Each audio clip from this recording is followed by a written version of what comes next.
Dear Journal, have you ever posted on the Groundspeak forums? I haven't. All the geocaching news, hubbub, and questions I need answered are at our geocaching. It has a decent subscription base and a variety of players from around the world, a sprinkle of reviewers, plus it's Reddit, which has its own personality and voting and karma system to make you feel like you have some control over your life spinning away on this rock. So I have some experiences, some interactions, some observations, if you will, which I will share here while simultaneously adding to the overall cesspool of useless personal opinion that makes up a majority of the consumable media in this timeline.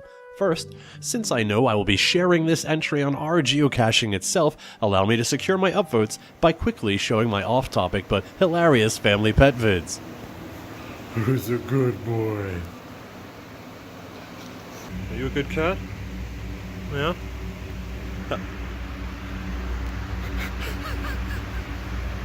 Now then, in the course of a conversation, I asked someone if they would let me log their cache if I described it, and they said sure.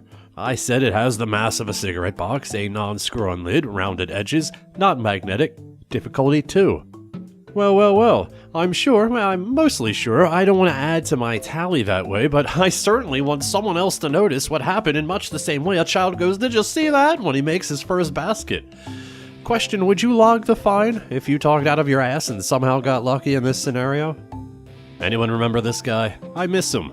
I know he rubbed the subreddit the wrong way, including telling a mod to fuck off, but I miss his exuberance, even while finding the most boring of caches, and I fully hope for a redemption arc from him, despite his furious insistence on purposely pronouncing cache wrong. Be on the lookout for this cache that I have just hidden, or cache. I'm always going to say cache, what can I say? But hey! Yeah, I know what you can say. You can say it the right way. Sorry.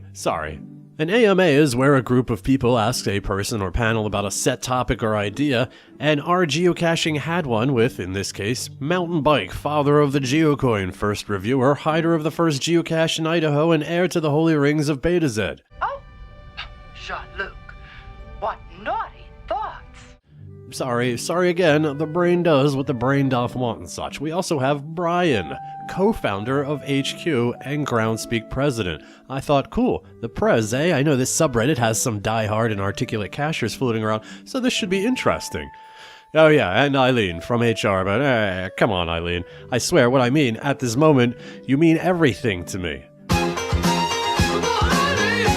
Sorry times 3, I'm sure that's not the first time it happened, Eileen, but you just didn't really factor into this. I myself wanted to know the Prez's thoughts on instituting a probationary period on letting new accounts place caches. Other topics brought up were webcam caches, the focus on adventure labs in regards to where it goes. Look at this one here. Do you ever worry that Groundspeak's monopoly on the game will be broken? Oh, interesting question. Are there any plans to expand volunteer opportunities outside reviewers to include other experienced players and give their opinions more weight? Heavy-hitting questions. Do you think COVID-19 will impact geocaching further than what we've already seen? I know I highlighted the wrong portion of that image. It's an artistic choice. But there's all these heavy-hitting questions. They're worthy of a Geraldo special. Let's look at some of the answers. I don't quite know how to tell you this at 8 minutes to the hour, but we found another wall in there. I wonder if I can get a deposit on a 60-year-old bottle. Yes, much like Al Capone's vault, we got nothing. No answer. Now, I included the link to that page, and you will notice that Mountain Bike came and answered a few things to the best of his knowledge, and while he is in the know, embedded in the community as it were, I'm pretty sure he has no say in the policies of Groundspeak. So in my mind, there was no official answers here. Oh no, wait, the Prez did pop by to answer one question. How many caches he found? See, if he didn't answer that one, I could easily just think, well, the man's busy, he's a lawyer, he just agreed to do something, and then he didn't have time for it. It happens. Or he didn't refresh his browser window, or God forbid, some personal or family crisis, but some of those questions, including mine, I know were there before the how many finds one, and it really chips my trackables that he didn't answer any of the other questions. Alright, let me think about more cheerful things. Look at this post. Well, this seems like the saddest event. Oh, well, yeah, I'm gonna have to search out that GC code. It's like I am a total piece of shit, which if you don't know is the subreddit for posting people at their worst.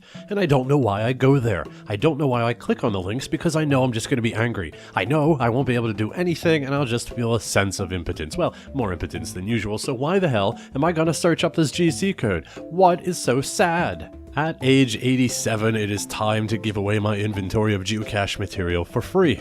I will be sitting on a bench near the fountain. 2 boxes of stuff will be there for you to sort through and take. Well, actually, that does sound kind of sad, picking away like a vulture at the possessions of an old man on a park bench. I felt unusually compelled to leave a message saying, hey, that's pretty swell of you. You know, try and buy a few weeks out of hell, and a day or two later I get a message from the man offering me a path tag. Well, alright, bing, here it is. It's pretty damn fancy. This dude's a retired captain, ran a squad of nuke subs, a certified master beekeeper, which in my mind is as equally impressive as his military title, and he was kind enough to fire this off to me in the mail. The event seemed well attended, except for Ryan, who sadly and/or humorously just couldn't seem to find the bench. I mean, even the guy from Australia got a path tag. Ryan apparently just met a dog called Buster. I know this is going to sound like a setup for a joke, but over the years, I couldn't help notice what I think is an abundance of new people that seem to be in awe of nanocaches. I don't know why this is. Why are these awe-inspiring things? They're not. They're little containers. It's weird. It's weird to me. I don't feel this way. Therefore, your way is weird. And if I had known there was this many people impressed with small things, I would have become a stripper. It was a setup for a joke, and it was totally worth the boring amounts of time cropping all those screenshots while dealing with intrusive thoughts regarding my sexual insecurities.